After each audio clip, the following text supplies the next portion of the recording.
नमस्कार, मैं हूं आपके साथ शिखा ठाकुर। हमारे खास प्रोग्राम क्या कहते हैं नरेंद्र मोदी में आज आपको सुनवाएंगे पीएम मोदी का वो ऐतिहासिक भाषण जो उन्होंने 1 नवंबर 2016 को नवा रायपुर छत्तीसगढ़ में दिया।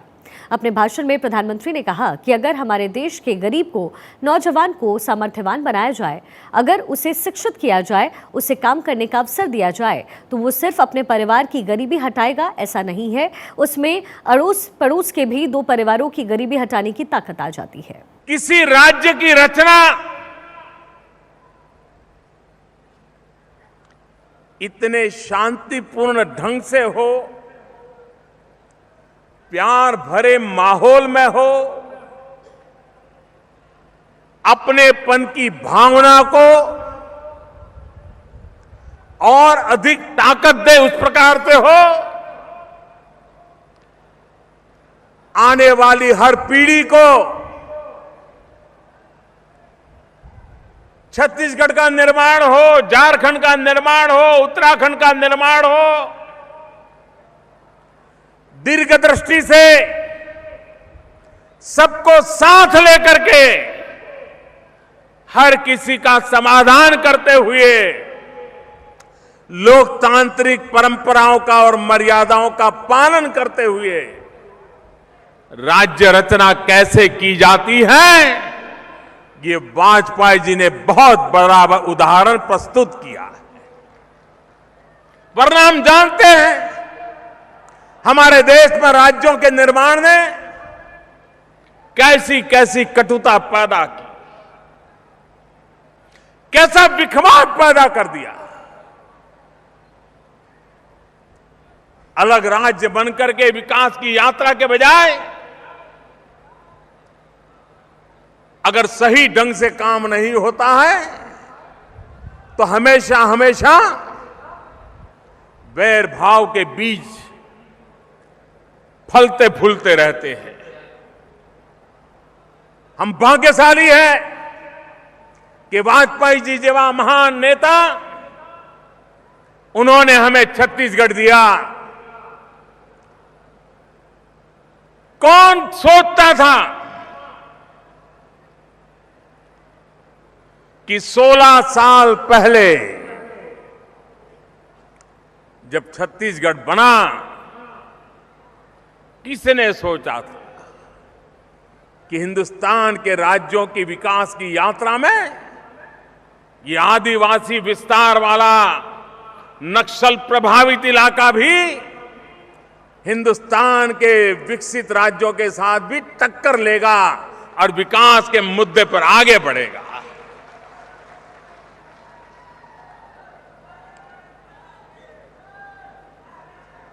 13 साल तक डॉक्टर रमन सिंह जी को सेवा करने का मौका मिला है।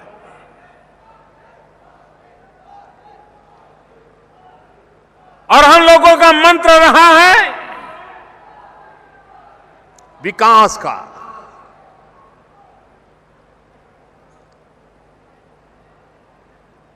देश की हर समस्या का समाधान सिर्फ और सिर्फ एक ही मार्ग से हो सकता है और वो मार्ग है विकास का।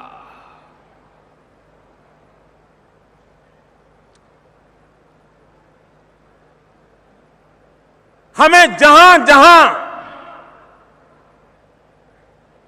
सेवा करने का अवसर मिला है उन सभी राज्यों में और वर्तमान में भारत सरकार में हम विकास के पथ पर आगे बढ़ने का पूरा समर्पित भाव से प्रयास कर रहे हैं। आज मेरा ये भी सौभाग्य है कि हम सबके मार्गदर्शक जिनके चिंतन की आधारशिला पर, उनके चिंतन के प्रकाश में हम हमारी नीतियां बनाते हैं, रणनीति तैयार करते हैं, और समाज के आखिरी छोर पर बैठे इंसान के कल्याण के लिए हम पवित्र भाव से, सेवा भाव से अपने आप को खपाते रहते हैं, वो हमारे प्रेरणा पुरुष पंडित दीनदयाल उपाध्याय जी, जिनकी ये जन्म शती का वर्ष है, और हमने पंडित दीनदयाल उपाध्याय की जन्म शताब्दी वर्ष को गरीब कल्याण वर्ष के रूप में साल भर सरकारें, समाज, स्वैच्छिक संगठन गरीबों के कल्याण के कार्यक्रमों पर अपना समय केंद्रित करें। आज उस महापुरुष पंडित दीनदयाल उपाध्याय जी की प्रतिमा का मुझे लोकार्पण करने का सौभाग्य मिला और जनपद से राजपथ तक एकात्म पथ का भी, जो पंडित दीनदयाल उपाध्याय के चिंतन का एक परिचय, एक शब्द में अगर करना है तो है एकात्मता। वो एकात्म पथ का निर्माण किया है। मैं आज सुबह जब से आया हूं, हर जगह पर जाकर के योजनाओं को देख रहा था।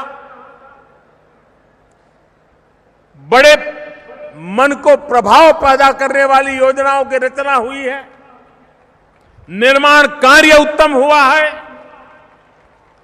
और आज नहीं, जब 50 साल के बाद कोई छत्तीसगढ़ आएगा, नया रायपुर देखेगा, एकात्म पथ देखेगा, तो उसे लगेगा कि हिंदुस्तान का एक छोटा सा राज्य भी क्या कमाल कर सकता है, आदिवासी इलाका भी कैसी एक नई रौनक ला सकता है। इसका संदेश कि आज एक प्रकार से शिलान्यास हुआ है। 21वीं सदी छत्तीसगढ़ में आज जो नींवें रखी जा रही हैं, आज जो योजनाओं को आगे बढ़ाया जा रहा है, गरीब से गरीब के कल्याण के कार्यों को बल दिया जा रहा है, मेक इन इंडिया के द्वारा यहां की जो प्राकृतिक संपदा है उसे मूल्य वृद्धि करके भारत की अर्थव्यवस्था में भी बल देने का प्रयास छत्तीसगढ़ की धरती से, छत्तीसगढ़ के नागरिकों द्वारा, छत्तीसगढ़ की सरकार के द्वारा, डॉक्टर रमन सिंह जी की टीम के द्वारा जो काम हो रहा है, उसका प्रभाव पूरी शताब्दी भर रहने वाला है। ये ऐसी मजबूत नींव तैयार हो रही है जो छत्तीसगढ़ का भाग्य बदलने वाली है। इतना ही नहीं, वह हिंदुस्तान का भाग्य बदलने में भी अपनी अहम भूमिका अदा करने वाली है। मुझे आज डॉक्टर रमन सिंह जी अपने प्रिय प्रोजेक्ट जंगल सफारी में भी घूमने के लिए ले गए थे और लग रहा था टाइगर उनको पहचानता था।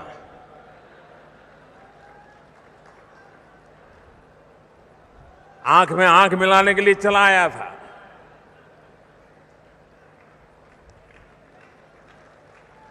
मुझे विश्वास है कि न सिर्फ छत्तीसगढ़ के लोग, देश के अन्य भागों से भी टूरिज्म की दृष्टि से ये प्राकृतिक माहौल में तैयार किया गया जंगल सफारी को देखने के लिए लोग आएंगे। टूरिज्म के विकास की बहुत संभावनाएं हैं और छत्तीसगढ़ के पास टूरिज्म को बल देने के लिए अंतर्निहित बहुत सी ताकत पड़ी हुई है। यहां की शिल्पकला, टूरिज्म के आकर्षण का एक महत्व का अंग होती है। यहां के जंगल, यहां की प्राकृतिक संपदा, टूरिस्ट लोग आज बैक टू बेसिक की तरफ जाने के मूड के बने हैं। जब उनको इको टूरिज्म के लिए इनवाइट किया जाए तो एक बहुत बड़ी संभावना छत्तीसगढ़ के जंगलों में इको टूरिज्म की पड़ी हुई है। और टूरिज्म ऐसा क्षेत्र है कि जिसमें कम से कम पूंजी निवेश से अधिक लोगों को रोजगार मिलता है। एक कारखाना लगाने में जितनी पूंजी लगाएं, उससे जितना को रोजगार मिलता है, उससे 10वें हिस्से की पूंजी लगा करके अधिक लोगों को रोजगार टूरिज्म से मिलता है। और टूरिज्म एक ऐसा क्षेत्र है, गरीब से गरीब कमाता है।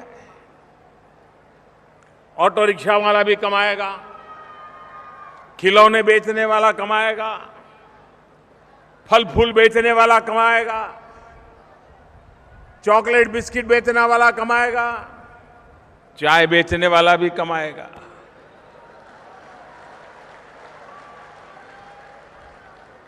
ये गरीब से गरीब को रोजगार देता है। और इसलिए ये नया रायपुर, ये जंगल सफारी, ये एकात्म पथ विकास के धाम तो है ही है, लेकिन भविष्य में टूरिज्म के डेस्टिनेशन बन सकते हैं। और जिस प्रकार से डॉक्टर रमन सिंह जी मुझे लगातार इन चीजों का ब्यौरा दे रहे थे, मुझे विश्वास है जिन सपनों को उन्होंने संजोया है वो बहुत ही निकट भविष्य में पूरा छत्तीसगढ़ की आंखों के सामने होंगे और रमन सिंह जी के नेतृत्व में होंगे। ये बड़े संतोष की बात है। भाइयों बहनों, मैं जब पंडित दीनदयाल उपाध्याय जन्मशती की बात कर रहा हूं, तब इस देश में गरीबी को मिटाने के लिए, गरीबी से मुक्ति के लिए, केंद्र हो, राज्य हो, पंचायत हो या पालिका हो, हम सबने मिलकर के पूरी ताकत लगा करके गरीबी से मुक्ति का जंग कंधे से कंधा मिला करके लड़ना है। और गरीबी से मुक्ति का मार्ग गरीबी में जिनको जिंदगी गुजारनी पड़ी है, उनको सौगातें बांट करके नहीं हो सकता है, उनको सामर्थ्यवान बनाने से हो सकता है। अगर उससे शिक्षित किया जाए, उसे हुनर सिखाया जाए, उसे कार्य करने के लिए औजार दिए जाए, उसे काम करने का अवसर दिया जाए, तो सिर्फ वो अपने परिवार की गरीबी हटाएगा ऐसा नहीं, वो अड़ोस पड़ोस के भी 2 परिवारों की गरीबी हटाने की ताकत उसमें आ जाती है। और इसलिए एम्पावरमेंट ऑफ पुअर, उस दिशा में हमने काम को बल दिया है।